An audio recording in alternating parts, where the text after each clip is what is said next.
शुरू करते हैं। आज का टॉपिक है जैव उर्वरक, बायो फर्टिलाइज़र। ये बायो में आता है। चलिए आज इसे शुरू करते हैं। जैव उर्वरक सूक्ष्म जीवों एवं जीवाणुओं से युक्त खाद है। ये सूक्ष्म जीव जिसमें बैक्टीरिया, वायरस ये सब आते हैं। वो बैक्टीरिया, खास करके बैक्टीरिया आते हैं। उससे बैक्टीरिया हो गया, टेपवर्म वर्म हो गया, ये सब आते हैं इसमें। इस खाद में मौजूद लाभकारी सूक्ष्म जीवाणु, देखिए यहाँ पे है ना, सूक्ष्म जीवाणु वायुमंडल में पहले से ही विद्यमान होते हैं। नाइट्रोजन को फसलों में उपलब्ध कराते हैं। ये मिट्टी में मौजूद अघुलनशील फास्फोरस को जल में घुलनशील बनाकर पौधों को उपलब्ध कराने में भी कार्य करते हैं। वैज्ञानिक ने प्रयोग द्वारा यह सिद्ध कर चुका है कि जैव खाद में के प्रयोग से 30 से 40 किलोग्राम, सोच लीजिए 30 से 40 केजी नाइट्रोजन प्रति हेक्टर भूमि से प्राप्त हो जाती है तथा उपज 10 से 20%, 10 to 20% इंक्रीज हो जाता है। फसल में उपजाऊ हो जाती है। फिर दो बैक्टीरिया है, एक फास्फोबैक्टीरिया तथा माइकोराइजा नामक दो जैव उर्वरक प्रयोग से खेतों में फास्फोरस की उपलब्धता 20 से 30% की बढ़ोतरी होती है। देखिए फास्फोबैक्टीरिया नाम से ही पता चलता है, फास्फोबैक्टीरिया और माइकोराइजा ये 20 से 30% इंक्रीज कर देते हैं फास्फोरस को, जो कि पौधों के लिए अच्छा होता है। जैव खाद के, देखिए आगे चलते हैं। जैव खाद के प्रयोग से पर्यावरण सुरक्षित रहता है, ये सब तो हम लोग जानते ही हैं। इससे फसलों में मृदाजनीय रोग नहीं होते हैं। खेत लाभकारी सूक्ष्म जीवों की संख्या बढ़ती है। अच्छा, थोड़ा मिटा लेते हैं इसको।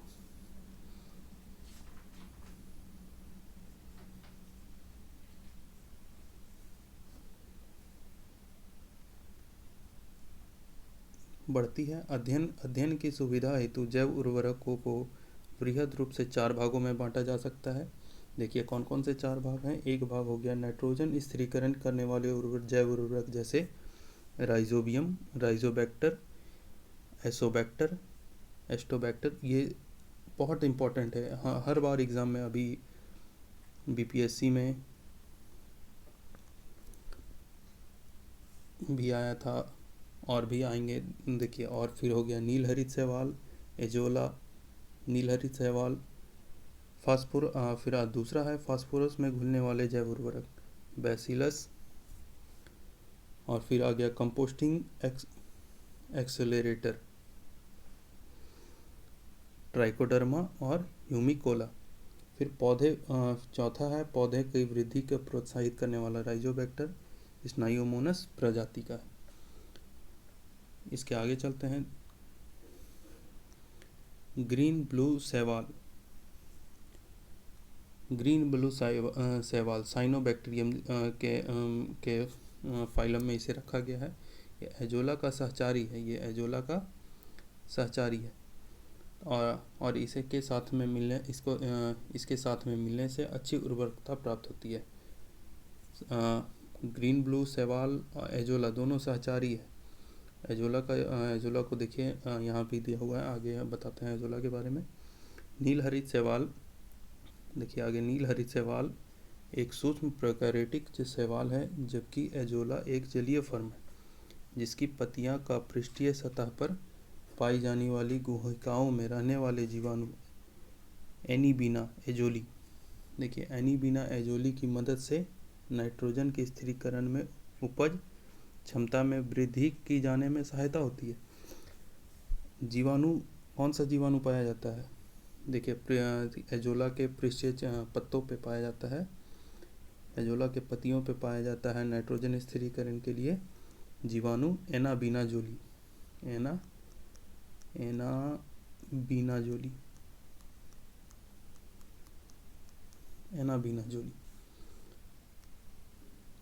पाया जाता है, जो कि नाइट्रोजन स्थिरीकरण के लिए उत्तरदायी होते हैं। सोयाबीन हो गया, सोयाबीन्स में राइजोबियम जैकोनिकम, अच्छा थोड़ा इसको मिटा लेते हैं,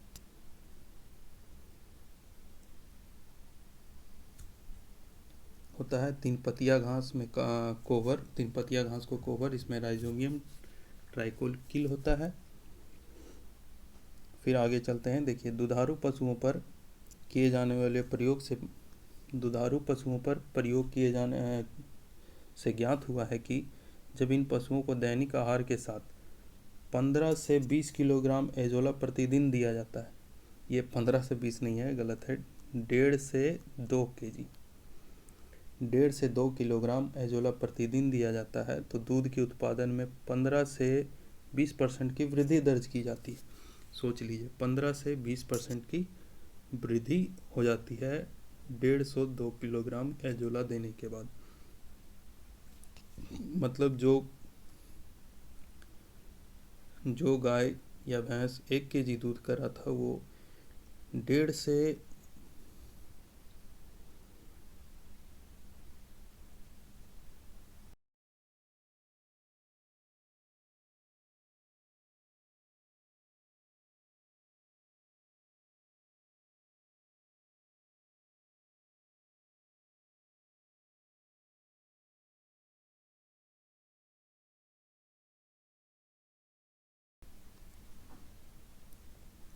आगे चलते हैं।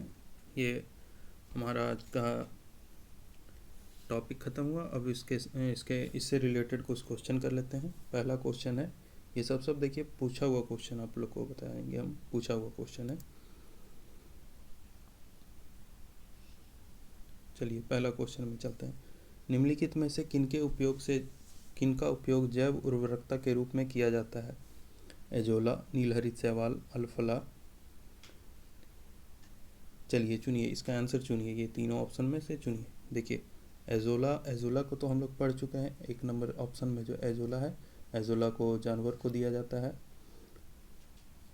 दूध में वृद्धि के लिए, नाइट्रोजन फिक्सेशन में। नीलहरित शैवाल भी नाइट्रोजन फिक्सेशन के लिए। तो इसका ऑप्शन हो जाएगा 1 और 2, इसका ऑप्शन ये हो गया 1 और 2। चलिए आगे चलते हैं। निम्नलिखित में से कौन से एक जैव उर्वरक का स्रोत है? कौन एक जैव उर्वरक का स्रोत है?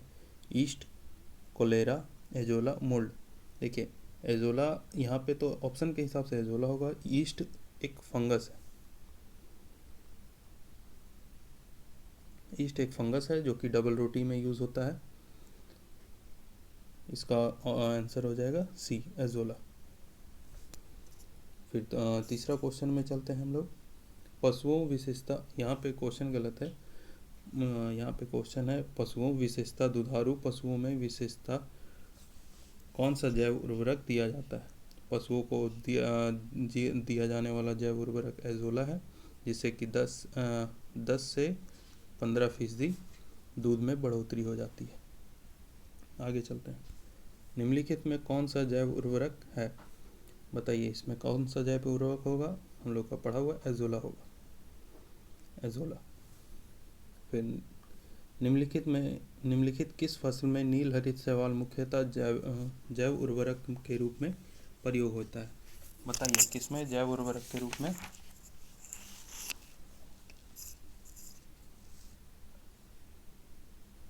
प्रयोग होता है? जैव उर्वरक के रूप में देखिए धान में उपयोग होगा। धान में नीलहरित शैवाल का उपयोग जैव उर्वरक के रूप में होता है।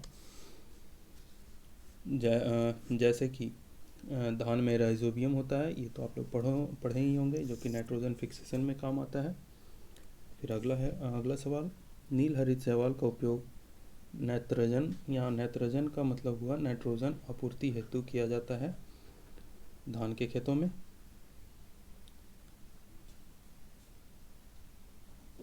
पेन नहीं चल रहा,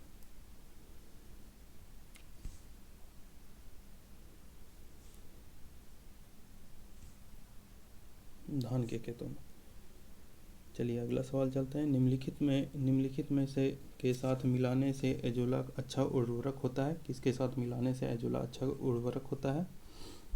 नील है, अभी हम लोग आगे पढ़े थे, ऊपर पढ़े थे, देखिए यहाँ पे पढ़े थे हम लोग,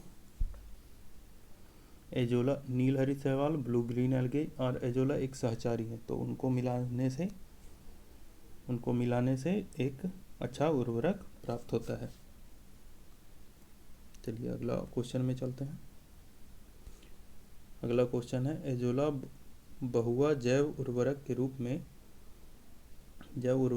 में प्रयोग किया जाता है क्योंकि इसका सहचारी है। अभी एजोला नील हरित शैवाल होगा इसका आंसर। जलीय फन जैसे जैव उर्वरक के रूप में प्रयुक्त किया जाता है। जलीय फन को जिसे जैव उर्वरक के रूप में प्रयोग किया जाता है वह क्या है? जलीय फन। देखिए एजोला को ही जलीय फन कहा जाता है, इसीलिए इसे जैव उर्वरक के रूप में यूज करते हैं। आगे चलते हैं। फसलों उत्पादन में नत्रजन उपयोग क्षमता की वृद्धि की जा सकती है। देखिए ऑप्शन है, उर्वरक की मात्रा को बार बार प्रयोग द्वारा, नत्रजन अवरोधक का प्रयोग द्वारा, नत्रजन धीरे धीरे छोड़ने वाले उर्वरक के द्वारा। किसका उपयोग करेंगे आप बताइए?